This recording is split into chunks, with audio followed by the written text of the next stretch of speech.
Welcome to Deluginal Ideas, Noah and the Flood, exploring Genesis chapters 6 through 9. It's fascinating that the most popular decor for a baby's room reflects one of the Bible's most disturbing events, the flood. Sure, colorful zoo animals with a rainbow backdrop make cute wallpaper, but the biblical account is far from cute. It says, "The wickedness of humankind was great on the earth, and every inclination of the thoughts of their hearts was on evil continually." That's not cute. God decides to destroy all living creatures because of this pervasive evil. Yet, the flood narrative isn't all doom and gloom. It also introduces a beacon of hope. Meet the first survivors. God spares Noah, a righteous man who walked with him, finding favor in the Lord's eyes. Instead of total destruction, God instructs Noah to build a giant ark, a vessel of salvation. Forget cute boat images. Noah builds an ark, a massive rectangular structure designed to ride out the storm. The Bible says it's 300 cubits long, 50 wide, and 30 high, a truly colossal undertaking. A cubit, about 18 inches, gives us a tangible sense of its size. That makes the ark roughly 450 feet long, 75 feet wide, and 45 feet high. You'll be amazed by its sheer magnitude. Before the flood, Genesis 6 also introduces the mysterious Nephilim, posing a fascinating question.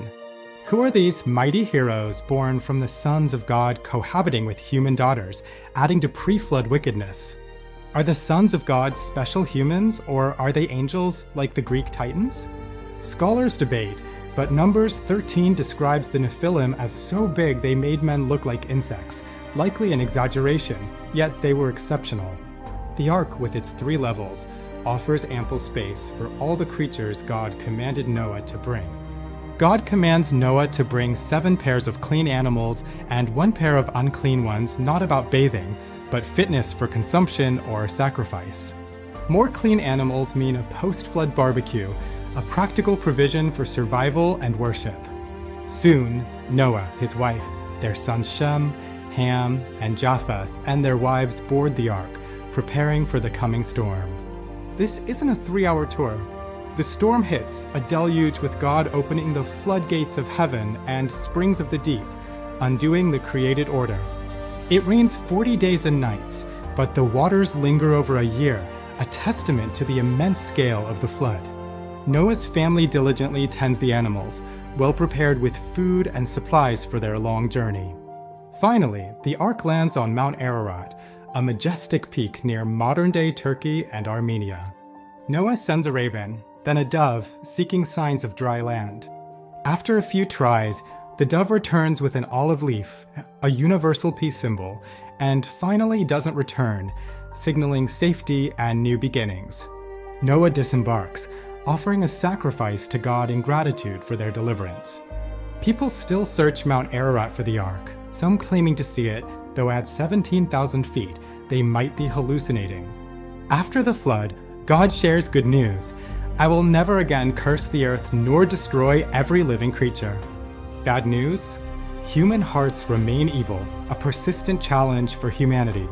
The flood cleansed the earth's violence, like a cosmic ecologist, and introduces a mandate: whoever sheds the blood of a human, by human shall his blood be shed, tying life to God's image. God's Noahic covenant promises no more destruction, sealed with a rainbow, tasking humanity to avoid giving him reason to judge again. Changes follow. Life expectancy drops to 120 years. Humans can eat meat, and animals now fear us. Yet, change is elusive. Noah, drunk and naked, is seen by Ham, who tells his brothers, revealing a new moral failing. Shem and Japheth cover Noah delicately, but Noah curses Ham's son Canaan to be a slave, a generational curse felt by Israelites later conquering Canaan. Flood stories echo beyond Genesis. In Mesopotamia's Atrahasis and Gilgamesh, gods flood humanity for noise, saving a figure like Ziusidra or Utnapishtim with a cube-shaped ark, birds, and sacrifices.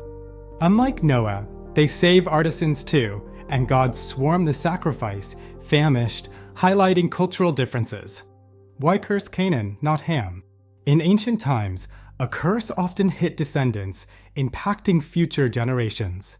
Israelites from Shem saw this in Canaan's fall, though Canaanites' worst sins sealed their fate, Ham started it. In Genesis 10-11, humanity builds the Tower of Babel to make a name for themselves, defying God's command to spread across the earth. God confuses their language, naming it Babel from Babel, inspiring our word Babel, a testament to divine intervention. Shem's line leads to Abraham, whose great name comes from God, "Go from your country, and I will make your name great." Babel and Babylonia are linked. Israelites saw confusion, while Babylonians saw a gateway of God. From Noah's sons, Shem, Ham, and Japheth, nations form, but their tower defiance forces God's intervention. Thank you for joining this deep dive into Noah's world, exploring these foundational biblical narratives.